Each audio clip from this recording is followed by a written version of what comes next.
Yo, Chaz here from Elevate Coaching.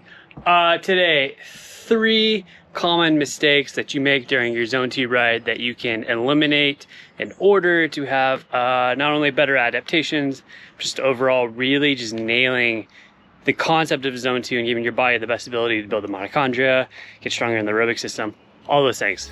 Let's dive in.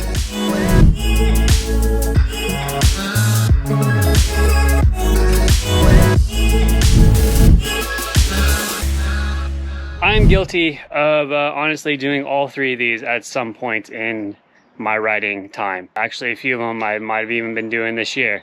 I've had athletes that have been guilty of doing 1, 2, or all 3 of these at some point. I know there's a lot of people out there too that have these issues and things. So first one is this: riding too hard on your Zone 2 days. This is what happens. You go out and you're like example today, I have a 4-hour endurance ride. I start riding and I'm like, oh boy, my legs feel amazing. They feel like glass, like diamonds in the legs. Absolutely amazing. Let's just ride high Zone 2, maybe in a little bit of tempo. Totally fine, right? No, okay? Don't want to do that. I think that is the hardest part about a Zone 2 ride. Going out, feeling amazing, and actually holding back and staying in that zone. Now, if you have training peaks or things like that, you have your threshold set correctly. What you want to do is you want to look for an intensity factor, an IF score. .IF is what an IF score is what you can see on training peaks, but you want to shoot for an intensity factor of anywhere from like 0.62 to 0.66. Like that's kind of the range you want to be in. Today's ride, I actually have it up on my screen so I know what I'm doing. I'm riding at about a 0.64. I'm about almost 2 hours in out of a 4-hour day, riding at a 0.64. Perfect. If I'm feeling a little tired, it's okay. I can drop it down a little bit. If I'm feeling really good, I'm just gonna hold back.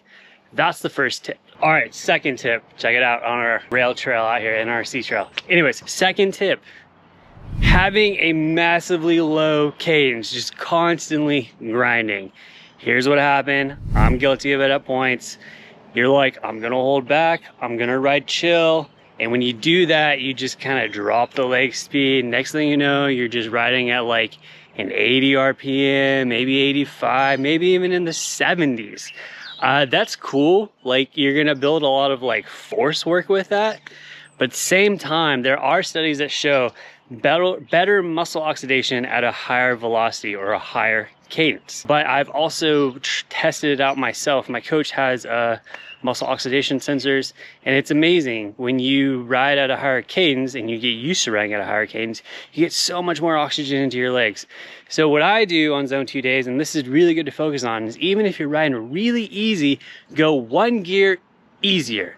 That way, now you're actually kind of spinning. Maybe you're riding more around 85, maybe you're riding around 90, maybe you're riding around 95 or 100. For me, I really try to shoot for like 90 to 100 in that range. Today's ride is actually more of a flat to rolling endurance ride where I'm supposed to stay in the big ring the whole time. So when I do hit climbs, I'm gonna just kind of push some force work. That's the whole point of today's. But in general, I've had athletes, I've been guilty myself, I've seen other people do it. They'll go out for a Zone 2 day and they will just smash those pedals nice and slow. So keep the velocity up, that's key. All right, here's your third and final tip: nutrition. Something that I think in today's world with science and whatnot is we're told carbs, carbs, carbs, carbs, carbs, slam those carbs. A lot of world tour guys are going high carbs. They're going 120 to even like 140, 150 grams an hour. A lot of people are starting to get into that. There's a lot of drink mixes that are like, hey, you can slam 90 an hour now, no problem. Here's what happens. You get on an endurance ride, you do not need 90 grams an hour. Don't need 120 grams an hour while you're doing an endurance day, all right? I'm out here today, literally, I'm rolling with drink mix, okay? I'm using Formula 369. Check that junk out. It's cheap. It's a great source. It's like Morton or Never Second, but in a super cheap form in massive bags, like 5-pound bags for like $45. Chaz 20 will save you 20% off on that. I'm using that, and the way they formulate it is 1 scoop is 30, 2 is 60, 3 is 90. Literally, zone 2 day, you're gonna be using primarily fat as your fuel source with a little bit of glycogen, especially if you're actually riding in that proper intensity factor. I'm rolling with 30 grams of carbs in each bottle, and I'm doing basically a bottle an hour. I've added some electrolyte boosters to it because it's hot out today. Also made by Formula 369, so I got a little extra sodium in my bottles too to help with hydration. But today, because I'm just chilling and I'm just rolling easy, I'm not slamming 60 or even 90 or 100 grams of carbs an hour. There's just no need for it.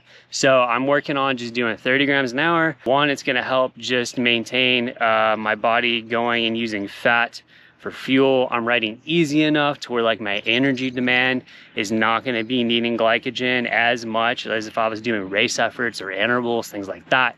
So my body's gonna be able to handle it with using primarily fat for fuel.